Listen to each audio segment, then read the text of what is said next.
Hello everyone. तो पिछले lecture में हम लोगों ने इंट्रोडक्शन ले लिया है रेजोनेंस का। रेजोनेंस क्या होता है, फिजिक्स में क्या होता था, हिस्ट्री में घटनाएं क्या थी, सब कुछ ले लिया है।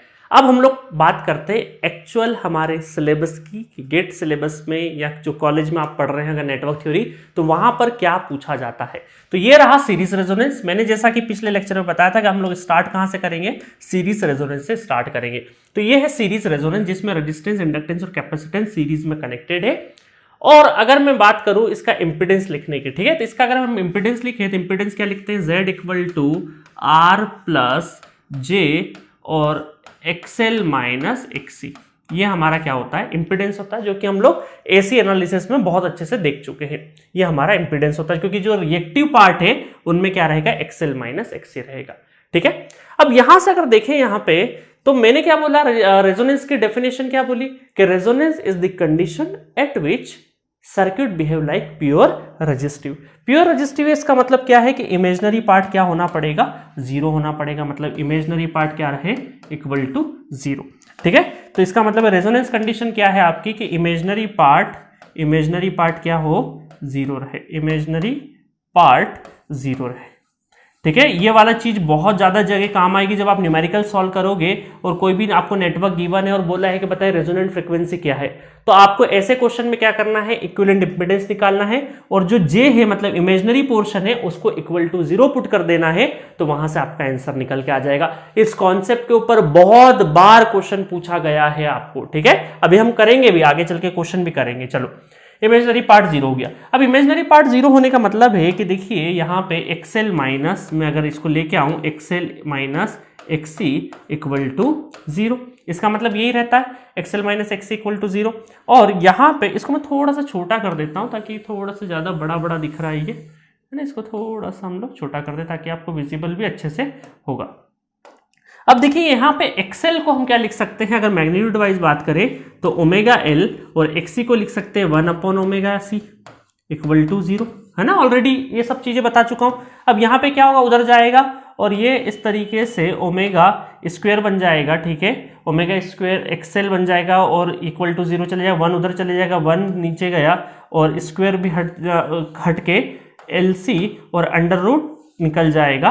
तो ये असल में आपका बनेगा, ये बनेगा, मैं अच्छे से एक ही बार में लिख देता हूं, 1 upon under root lc, 1 upon under root lc. और इसको ही मैं बोलूंगा रेजोनेंट फ्रीक्वेंसी, इसी को मैं बोलूंगा रेजोनेंट फ्रीक्वेंसी, जिसको मैं zero not omega naught, omega naught किसका सिंबल है, रेजोनेंट फ्रीक्वेंसी का सिंबल है। क्योंकि ये हम लोगों ने जो कंडीशन निकाली है रेजोनेंट कंडीशन पे ही निकाली, इस वजह, रेजोनेंट कंडीशन मतलब कि इमेजिनरी पार्ट जीरो कर दिया, circuit behave like pure resistive, तो इसका मतलब है कि ये हमारी क्या है, रेजोनेंट फ्रीक्वेंसी है। क्या ये हमारी रेजोनेंट फ्रीक्वेंसी है। तो याद रखना पहला formula resonant frequency, resonant frequency पहला फॉर्मूला आपके रेजोनेंस का। ठीक है, श्री गणेश हो चुका है फॉर्मूले का। चलो, अब इसका यूनिट क्या होगा, इसका यूनिट हो गया रेडियन पर सेकेंड। यूनिट का खासा ध्यान रखना, रेडियन पर सेकेंड। ठीक है, यूनिट हो गई। अच्छा, इसको अगर मुझे हर्ट्स में निकालना है तो क्या निकाल सकता हूं, बिल्कुल निकाल सकता हूं। हर्ट्स में करना है तो ओमेगा नॉट को हम लोग लिख सकते हैं 2 pi F not equal to 1 upon under root LC. ठीक है, इसका मतलब है कि एफ नॉट कितना हो जाएगा, एफ नॉट हो जाएगा 1 upon 2 pi under root lc. ये भी हमारी क्या है, रेजोनेंट फ्रीक्वेंसी है, बट इस बार इसकी जो यूनिट है वो काय में है, हर्ट्स में है। इसकी यूनिट्स काय में है, हर्ट्स में। ठीक है, तो ध्यान रखना, कई सारे स्टूडेंट हर्ट्स में फेमिलियर नहीं होते, ओमेगा रेडियन पर सेकंड वाली यूनिट में ही ज्यादा फेमिलियर होते हैं। बट आपकी दोनों ही क्या है, आपकी resonant frequency in the different unit, एक है रेडियन पर सेकंड और दूसरी क्या है, हर्ट्स है। ठीक है, यहां तक समझ में आया। अब देखो रेजोनेंस पे हुआ क्या है, ये सारी चीजें रेजोनेंस पे ही चल रही है, ये सारी चीज काय पे चल रही है, रेजोनेंस पे ही चल रही है। तो अगर हम लोग देखें रेजोनेंस पे थोड़ी देर के लिए हुआ क्या है, ठीक है, रेजोनेंस की बात करें, एट रेजोनेंस, ये सारा का सारा चीज हो रहा है हमारा रेजोनेंस के ऊपर ही।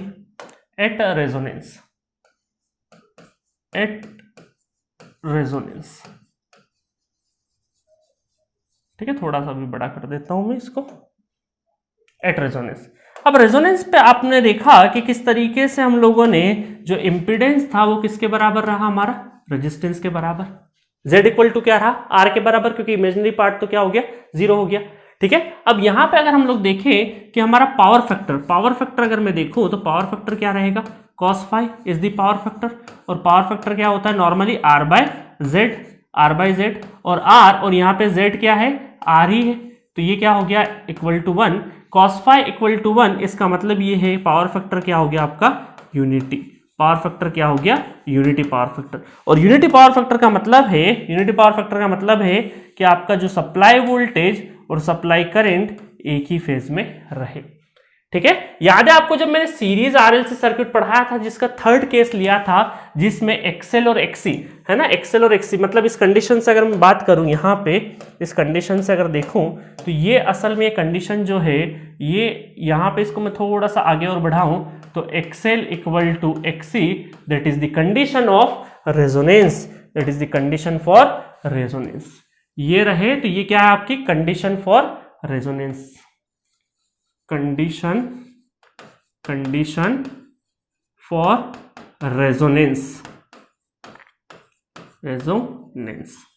ठीक है, याद आया आपको थर्ड केस जो हम लोगों ने सीरीज आरएलसी सर्किट देखा था, उसमें थर्ड केस जो देखा था वो यही था।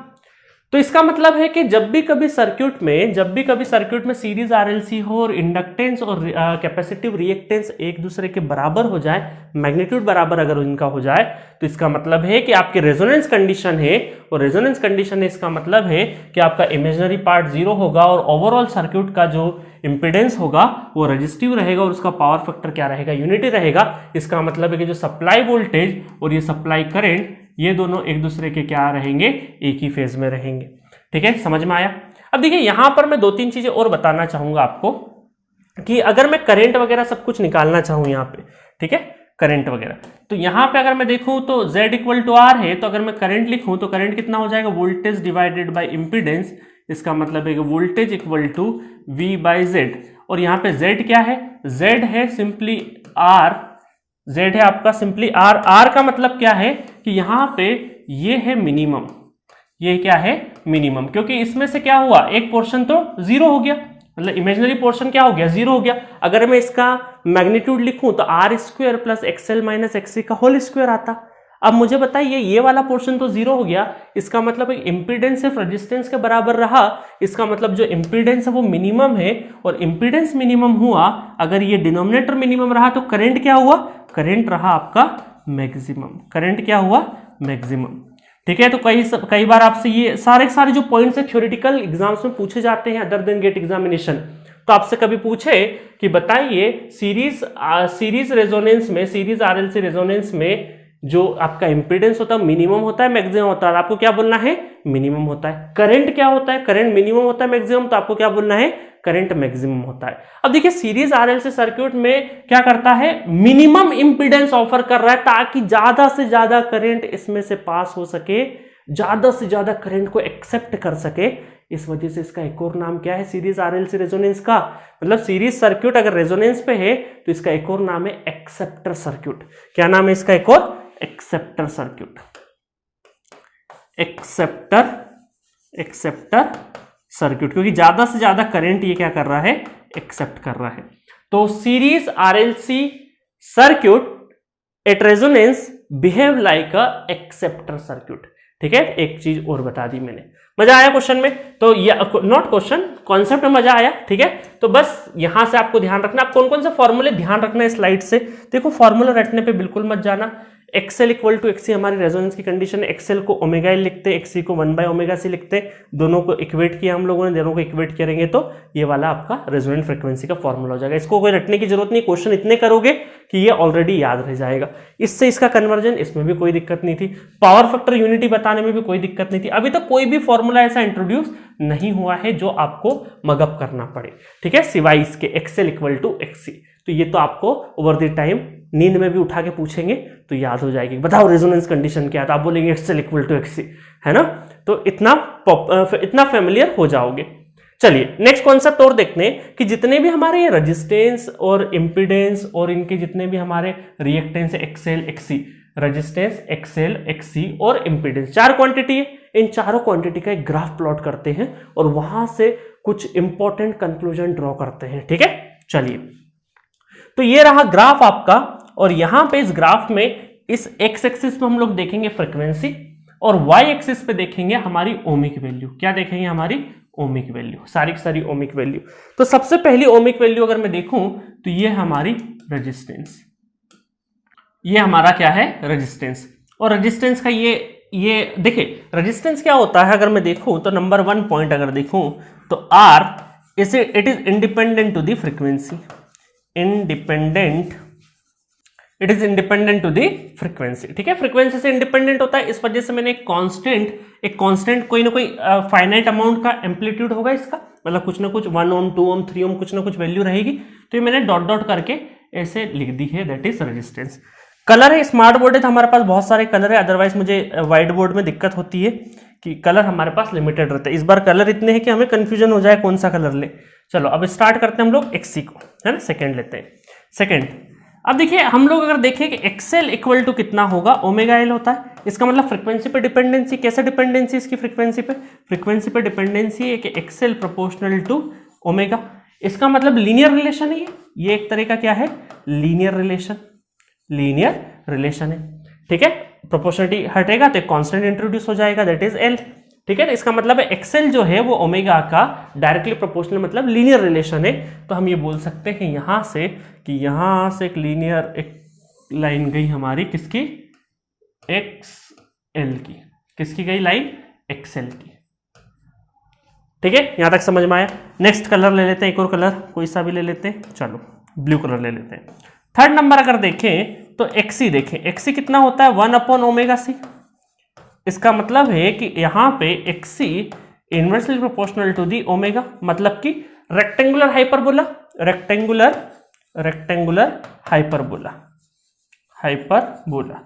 किसे बोल दिया मैंने डायरेक्टली रेक्टेंगुलर हाइपरबोला? क्योंकि हमने 11th-12th में ये ग्राफ प्लॉट करे हैं आसानी से। ठीक है, चलो तो रेक्टेंगुलर हाइपरबोला कुछ इस तरीके से बनता है। ठीक है, यहां से मैं ये कर देता हूं और ये, ठीक है, ज्यादा कर दिया क्या?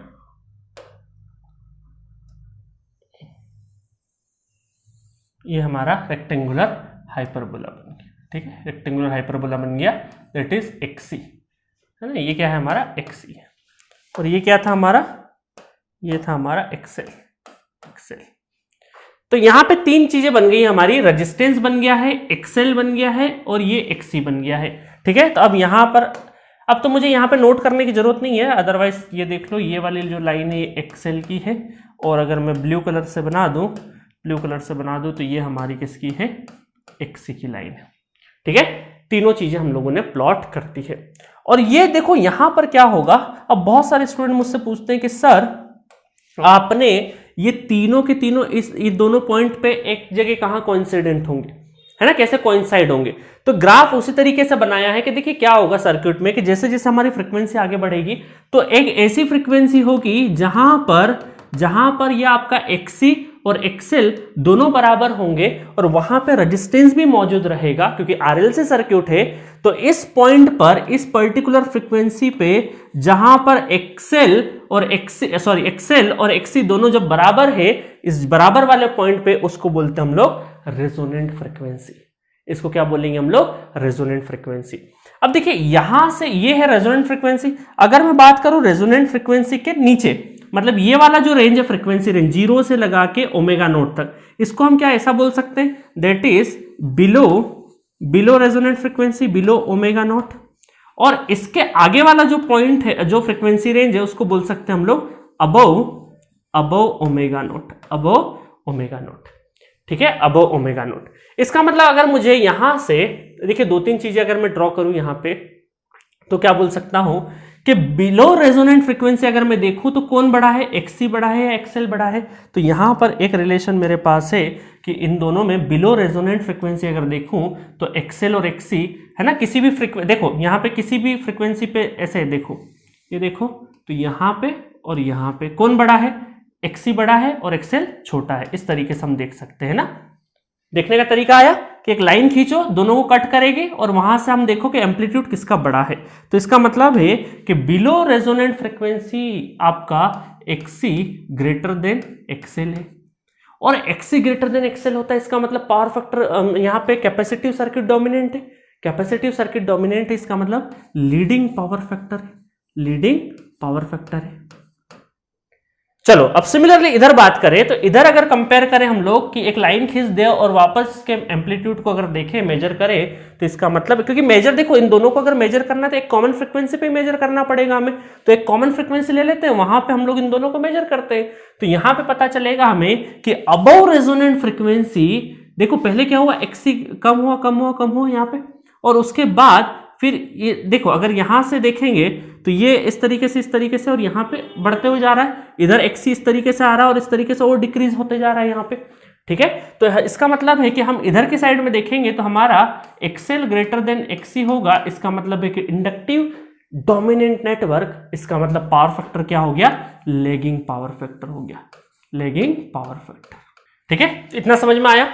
चलो तो यहां पर दो तीन चीजें आपको क्लियर हो गई होगी। अब देखो एक टेबल बनाई है मैंने, क्योंकि ये टेबल बहुत इंपॉर्टेंट है, गेट में तो बहुत डायरेक्टली क्वेश्चन यहां से नहीं आएंगे, बट जो अदर एग्जाम्स है वहां पर डायरेक्टली थ्योरेटिकल क्वेश्चंस आते हैं, और गेट में भी कोई टफ क्वेश्चंस होगा जहां पर हमें डायरेक्टली क्वेश्चन नहीं पूछा जाएगा, बट ये जो कॉन्सेप्ट है below resonant frequency above resonant frequency power factor क्या होगा क्या नहीं होगा, ये वाला कॉन्सेप्ट हमें कई सारे क्वेश्चन सॉल्व करने में हेल्प जरूर करेगा, ठीक है।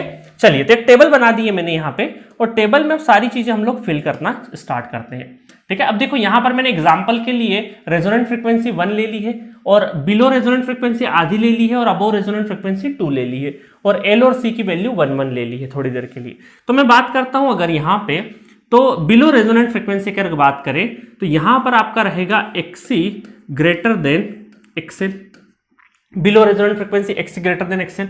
आप करके भी देख सकते हो, एक्सएल करोगे तो ओमेगा एल, ओमेगा मतलब हाफ, ठीक है, और एक्सी करोगे तो 1 by omega C, 1 by omega C, C तो 1 है तो 1 बाई ओमेगा सी, ओमेगा कितना 1 बाई, तो ओमेगा कितना हो जाएगा, मतलब एक्सी कितना हो जाएगा 2 हो जाएगा, तो बड़ा रहेगा, आप वैल्यू पुट करके भी देख सकते हो, ठीक है।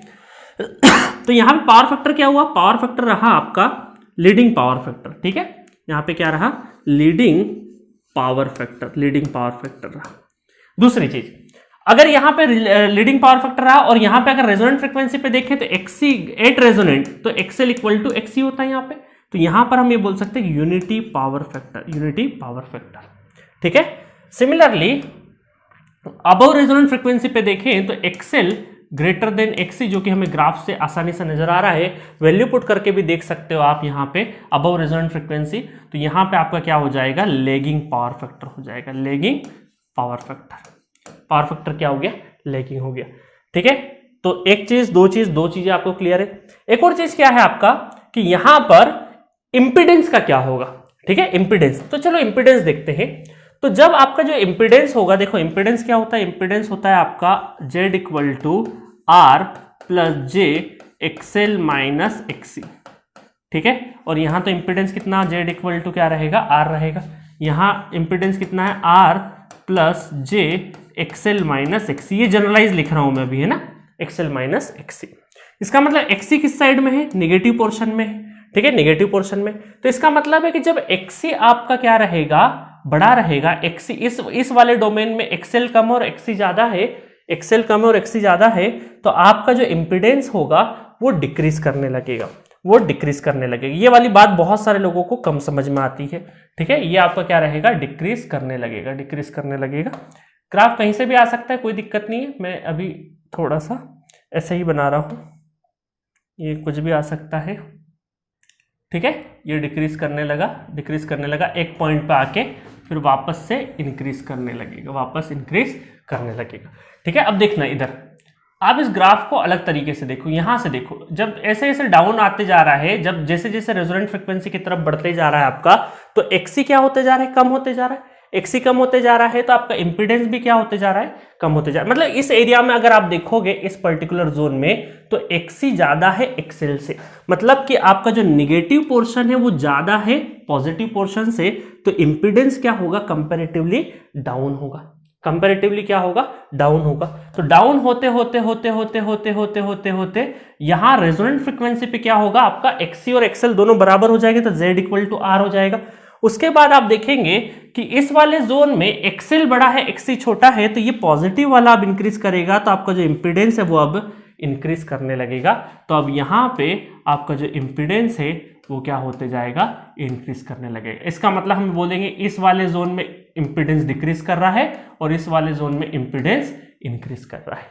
ठीक है, तो यहां पर हम ये बोल सकते हैं कि जो Z है हमारा वो डिक्रीज कर रहा है, यहां तो कुछ भी नहीं, Z इक्वल टू आर, और यहां पे Z इक्वल टू वापस से इंक्रीज कर रहा है, मतलब first decrease up to resonant frequency then again increase. ठीक है, तो इस तरीके से समझ सकते हैं। बहुत सारे लोग यहाँ पे कंफ्यूज हो जाते हैं, कंफ्यूज नहीं होना, आप सिंपली ये वाला देखो कि इस वाले जोन में कौन बड़ा है, XC बड़ा है, XC बड़ा है मतलब नेगेटिव पोर्शन बड़ा है, तो कंपैरेटिवली इसके कंपैरिजन में आपको जो इंपीडेंस है वो डाउनवर्ड जाते जाएगा, डाउनवर्ड जाते जाएगा, है ना। जैसे जैसे XC बड़ा है बट उसकी वैल्यू धीरे धीरे घटती जा रही, धीरे धीरे घटती जा रही, तो आपका क्या होते जाएगा, ये आपका कहीं ना कहीं इंपीडेंस डाउन होते जाएगा इस पॉइंट तक, और उसके बाद से वापस बढ़ते जाएगा। चाहो तो वैल्यू लेके भी देख सकते हो, इतना सब कुछ देखने की जरूरत नहीं है।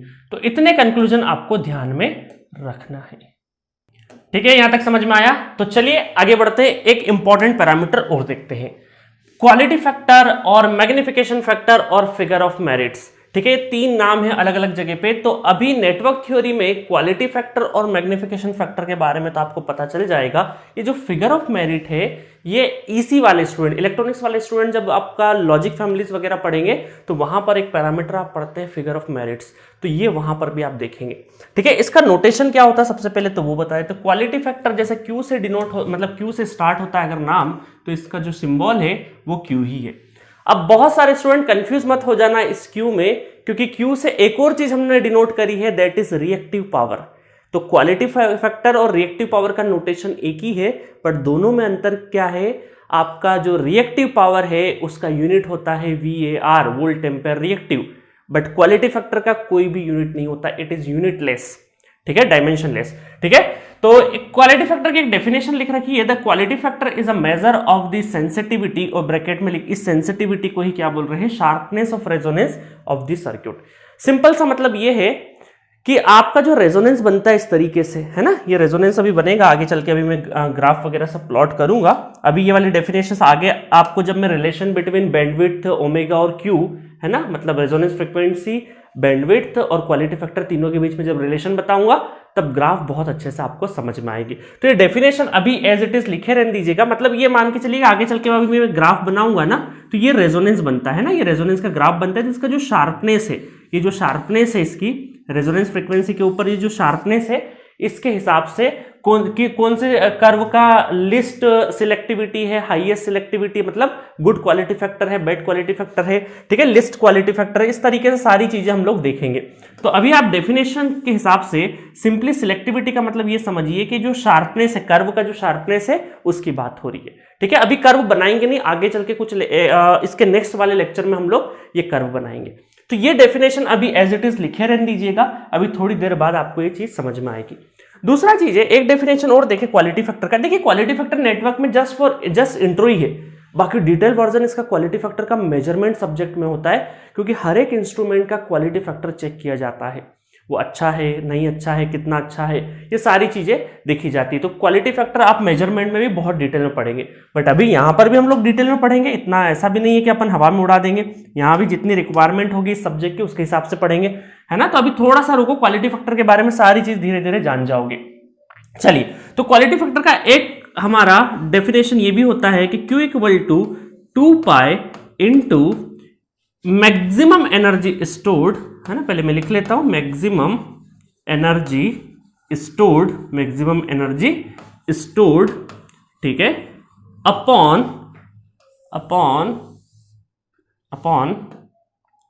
Energy dissipated per cycle,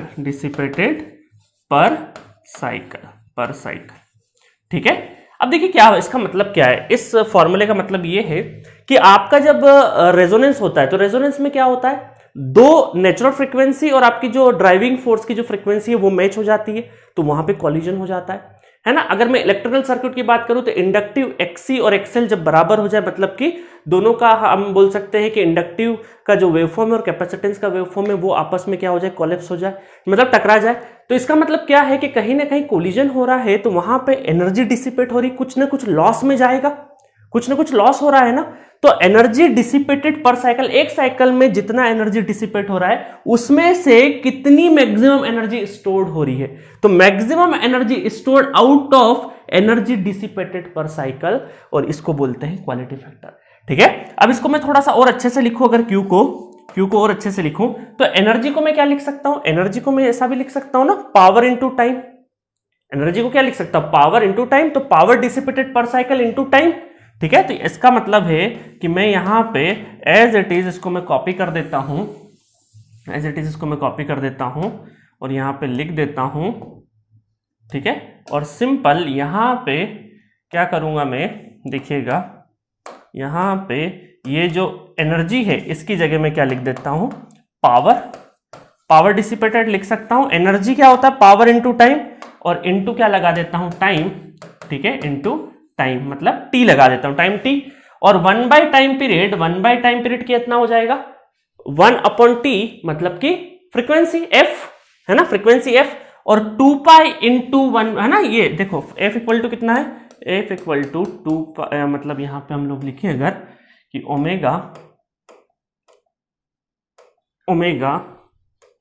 omega equal to 2 pi by time period. ठीक है, 2 पाई बाय टाइम पीरियड, या फिर ऐसा भी लिख सकते हो ओमेगा इक्वल टू 2 पाई और 1/t को f लिख दे। ठीक है, तो इसका मतलब है कि 1 जो टाइम है वो क्या बन जाएगा, फ्रीक्वेंसी, और 2 पाई पहले से है तो 2 पाई इंटू एफ क्या बन गया, ओमेगा।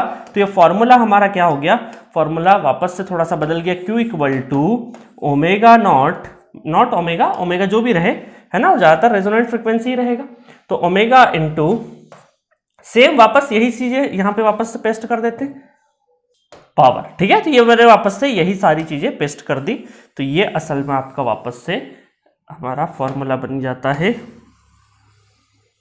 ये हमारा फॉर्मूला बन जाता है क्वालिटी फैक्टर का।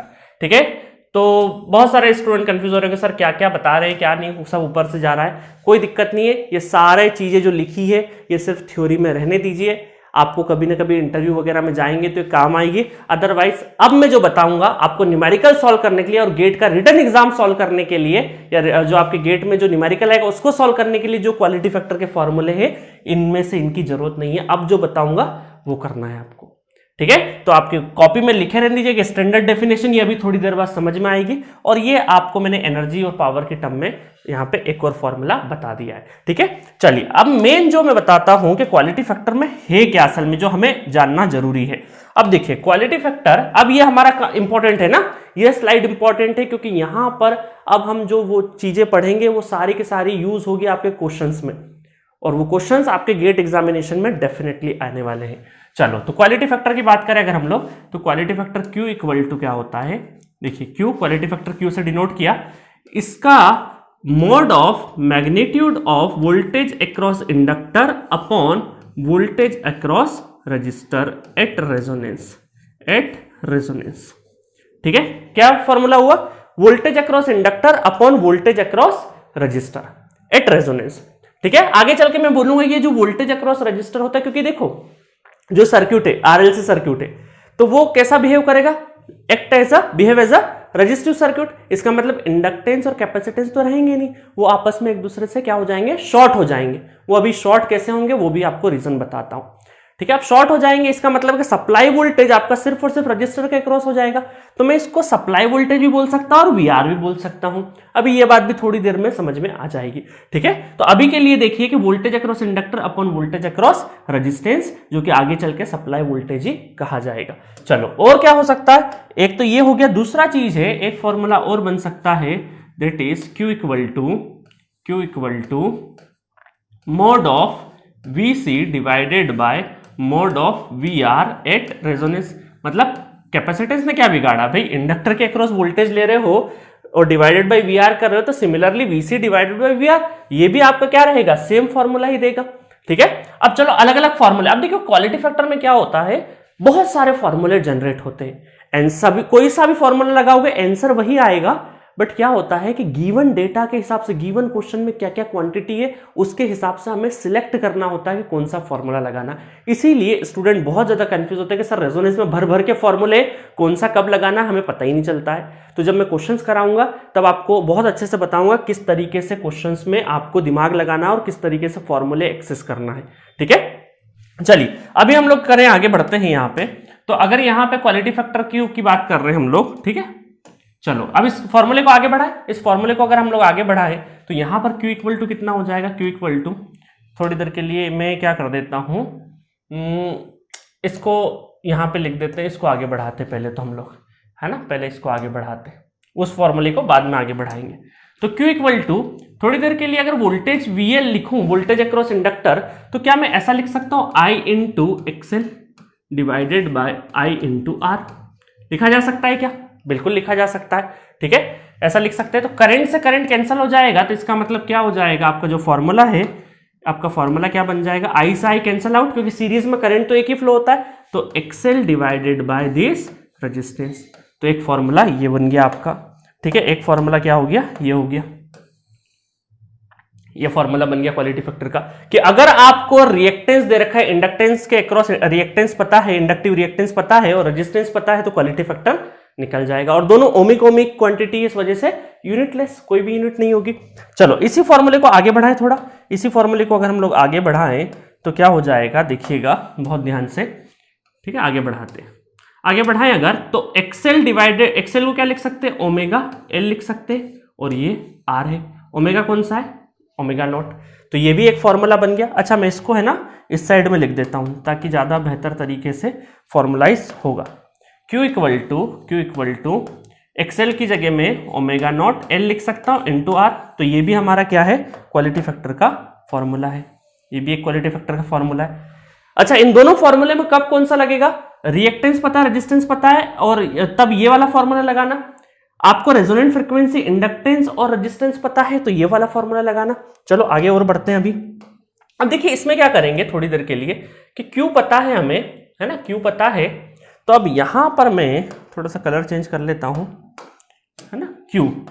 अब मैं ओमेगा नॉट की वैल्यू पुट कर दूं। ओमेगा नॉट मतलब क्या हो जाएगा, under root LC, that is resonant frequency. Omega naught equal to 1 by under root LC into ऊपर तो L था, नीचे रेजिस्टेंस था। ठीक है, तो इसको अगर मैं थोड़ा सा अच्छे से लिखूं तो Q इक्वल टू क्या लिख सकता हूं, Q इक्वल टू, है ना, अंडर रूट, L को अंडर रूट के अंदर लेके आऊंगा तो L स्क्वायर बनेगा, और एक L से एक L कैंसिल हो जाएगा। तो रेजिस्टेंस तो मैं इधर ही लिख देता हूं 1 by R under root L by C, under root L by C। ठीक है, समझ में आ गया। L को अंडर रूट के अंदर लेके आ जाऊंगा तो L स्क्वायर बन जाएगा, अंडर रूट के अंदर L और एक L स्क्वायर में से एक L कैंसिल हो जाएगा तो L बाय C हो जाएगा। Very very important formula. ठीक है, तो ये भी बहुत इंपॉर्टेंट फॉर्मूला है एक क्वालिटी फैक्टर का। अब देखिए कितने फॉर्मूले हो गए हमारे पास क्वालिटी फैक्टर के। लाइन से मैंने फॉर्मूले लिख दिए क्वालिटी फैक्टर के। कौन कौन से लिख दिए, सबसे पहले VL डिवाइडेड बाय VR, दूसरा Q equal to XL divided by R, Q equal to omega naught divided by R, Q equal to 1 by R under root L by C। इसका मतलब है कि ये फॉर्मूला कब लगा सकते हैं, अगर हमें RLC गिवन है, बाकी कुछ भी गिवन नहीं है, रेजोनेंट फ्रीक्वेंसी वगैरह कुछ भी गिवन नहीं है, तो डायरेक्टली हम ये फॉर्मूला लगा सकते हैं, है ना। तो देखो फॉर्मूला रटने की जरूरत नहीं है, सिंपली एक चीज रटो, उसके बाद ये VL डिवाइडेड बाय VR कर लेना, बाकी 2 मिनट के अंदर आप फॉर्मूले जनरेट कर लोगे। आपको फॉर्मूले रटने की जरूरत नहीं है, सिर्फ ये ध्यान रखो स्टार्टिंग पॉइंट, या फिर ये भी ध्यान रख लो, XL डिवाइडेड बाय R, ये भी रख सकते हो ध्यान, ये ध्यान रख लो, तो उसके बाद सारी चीजें आसान हो जाएगी। ठीक है, तो सारे इंपॉर्टेंट फॉर्मूले हम लोगों ने यहां से जनरेट कर दी है। चलो अब अगर मैं इस साइड में जाऊं, इस साइड में, तो यहां पर क्या क्या आ जाएगा, देखो अब यहां से एक चीज और पता चल रही है कि क्वालिटी फैक्टर जो है Q, वो इनवर्सली प्रोपोर्शनल क्या है, रेजिस्टेंस की क्या है, इनवर्सली प्रोपोर्शनल है। ठीक है, एक चीज यहां से भी पता चल गई है। ठीक है, चलो अब इस साइड में चलते हैं। इस साइड में अगर चलेंगे अब हम लोग, तो Q इक्वल टू क्या हो जाएगा, VC का क्या हो जाएगा, similarly I into XC divided by I into R, I से I कैंसल, तो Q इक्वल टू कितना हो गया, XC divided by R, XC divided by. तो ये वाला फॉर्मूला भी आप यूज कर सकते हैं क्वालिटी फैक्टर के लिए। ठीक है, नेक्स्ट है, इसको थोड़ा सा और एक्सटेंड करें अगर हम लोग, तो Q इक्वल टू कितना हो जाएगा, Q इक्वल टू XC कितना हो जाएगा, 1 बाय ओमेगा C, तो ओमेगा नॉट RC। तो ये वाला फॉर्मूला भी क्या हो गया आपका, ये वाला फॉर्मूला भी बन गया है। तो ये वाला क्वालिटी फैक्टर का फॉर्मूला। अब सपोज करिए आपको क्वेश्चन ऐसा दे कि जिसमें रेजिस्टेंस और कैपेसिटेंस की वैल्यू और ओमेगा नॉट वैल्यू, ये 3 पैरामीटर गिवन है और क्वालिटी फैक्टर पूछा है तो डायरेक्टली ये लगा सकते हैं। अच्छा, हमें अगर मान लो कैपेसिटेंस को यूज नहीं करना और सिर्फ इंडक्टेंस दे रखा है और रेजिस्टेंस दे रखा है, तो हम क्या कर सकते हैं, ओमेगा नॉट, एल और आर, ये वाले फॉर्मूले से जा सकते हैं अगर ओमेगा नॉट गिवन हो तो। क्योंकि अगर ओमेगा नॉट गिवन नहीं है इसका मतलब एल और सी तो निकालना पड़ेगा, ठीक है, क्योंकि ओमेगा नॉट क्या होता है, ओमेगा नॉट 1/√LC होता है। तो इसके लिए तो इंडक्टेंस कैपेसिटेंस दोनों ही चाहिए रहेंगे हमें। तो समझ में आ रही है कहानी। तो आपको क्वालिटी फैक्टर के इतने फॉर्मूले ध्यान में रखना है और आपका काम आसान हो जाएगा, ठीक है। तो स्टार्टिंग रटना कुछ भी नहीं। आप क्या करते हैं, बहुत सारे स्टूडेंट शॉर्ट नोट में लाइन से सारे फॉर्मूले लिख देते हैं। नहीं नहीं, आपको सिंपली ये या फिर ये 1 2 3 बस 3 चीजें ध्यान रखना, बाकी सारी चीजें वहीं से हो जाएगी। और मैं बोलूंगा ये 2 ही याद रख ली तो भी काम आसान हो जाएगा, ठीक है। बस ये इतना ध्यान रखना कि अगर ये फॉर्मूला और सीरीज का है मतलब करंट कॉमन, तो I इंटू एक्सएल और I इंटू आर लिख देंगे, उसके बाद सारे फॉर्मूले आपके डिराइव हो जाएंगे, ठीक है। समझ में आया यहाँ पे। चलो और थोड़ा सा अलग एंगल से क्वालिटी फैक्टर को अगर चेक करें, ये सारे फॉर्मूले बहुत काम के हैं आपके। अलग एंगल से, थोड़ा सा अलग एंगल से सोचते हैं कि क्वालिटी फैक्टर असल में हमने देखा अभी Q equal to I into XL divided by I into R. अगर मैं इसमें करंट का मल्टीप्लाई और डिवाइड कर दूं तो कोई अंतर पड़ेगा क्या, इक्वल वैल्यू का? नहीं पड़ेगा।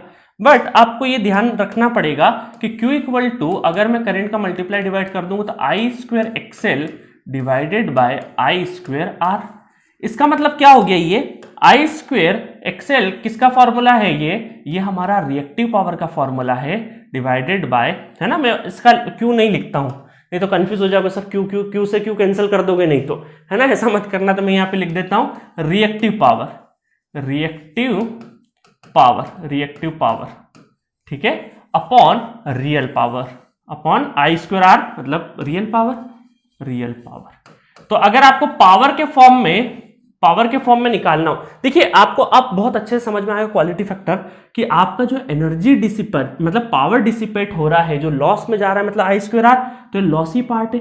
इस लॉसी में क्योंकि पूरे ओवरऑल सर्किट में क्या होगा, कुछ लॉस होगा, कुछ स्टोरेज हो, क्योंकि आरएलसी नेटवर्क है, इसका मतलब कुछ आपका क्या होगा, लॉस में जाएगा, कुछ स्टोरेज में जाएगा।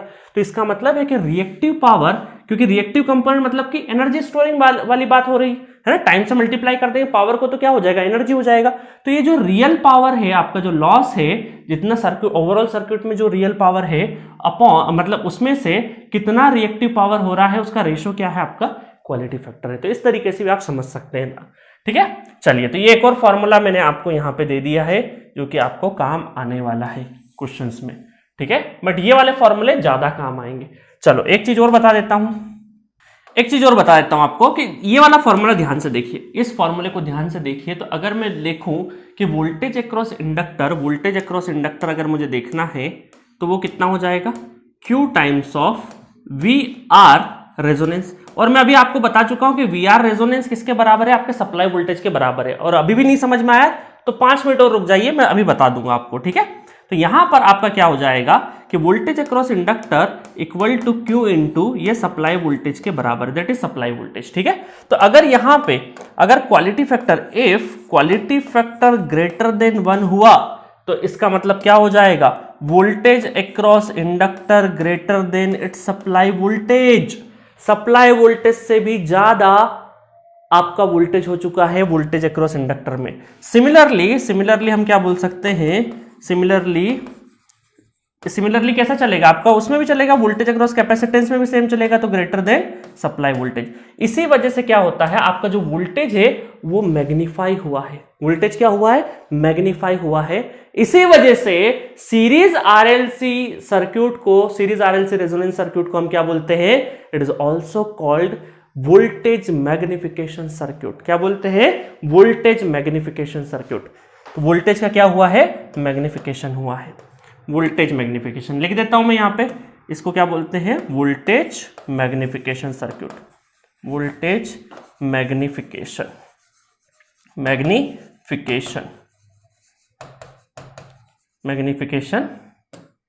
वोल्टेज मैग्निफिकेशन सर्किट, ठीक है। सीरीज आरएलसी को वोल्टेज मैग्निफिकेशन सर्किट। ध्यान रखना जब मैं पैरेलल पढ़ाऊंगा तब अलग बोलूंगा, है ना, सारी चीजें कॉमन चलती है वहां पर और यहाँ पे, तो बहुत सारे बस उल्टे ऊपर नीचे होंगे सारे रेशो, और पैरेलल रेजोनेंस के भी सारे डेरिवेशन हो जाएंगे।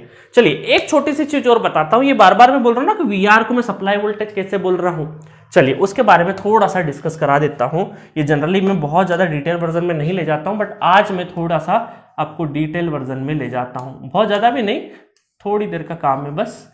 रेजिस्टेंस, इंडक्टेंस और कैपेसिटेंस, ये हमारा सीरीज आरएलसी सर्किट है, ठीक है। इसमें ये बोला गया है आपको कि ये है रेजिस्टेंस, ये है आपका एक्सएल और ये हो गया माइनस जे एक्सी, ठीक है। अगर मैं बात करूँ वोल्टेज की तो V R voltage, V L voltage, ठीक है, और यहाँ पे वी सी वोल्टेज, ठीक है, और ये है हमारा सप्लाई वोल्टेज भी, ठीक है, सप्लाई वोल्टेज वी है। तो मैं यहां बोल रहा हूं कि ये दोनों रेजोनेंस कंडीशन पे ये दोनों आपस में क्या हो जाएंगे, इन दोनों का जो कॉम्बिनेशन है वो आपस में क्या हो जाएगा, शॉर्ट सर्क्यूटेड हो जाएगा। इन दोनों का कॉम्बिनेशन है ना।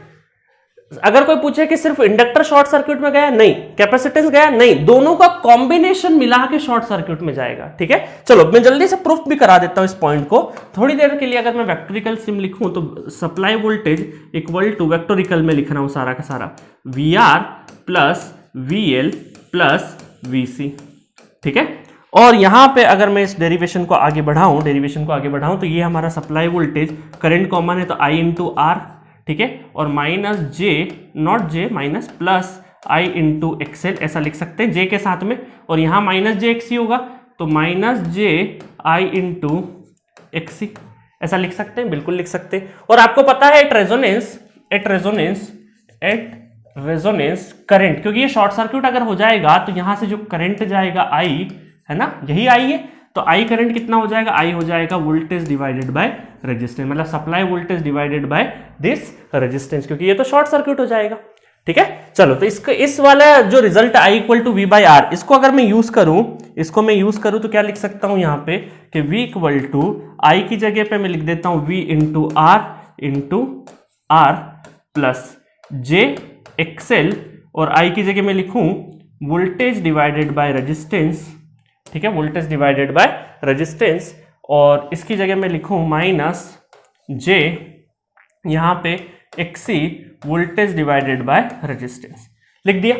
अब आपको मैंने अभी थोड़ी देर पहले डिराइव करवाया कि क्वालिटी फैक्टर क्या होता है, quality factor XL divided by R या फिर quality factor XC divided by R, दोनों को क्वालिटी फैक्टर बोल सकते हैं। तो यहां पर ये देखिए, ये तो आपस में कैंसिल हो गया, XL divided by R quality factor, XC divided by R quality factor cube. तो इसका मतलब है कि मैं यहां पे क्या लिख सकता हूं कि v इक्वल टू v, है ना, simple v plus J Q into V, quality factor into V supply voltage, और minus J quality factor into we.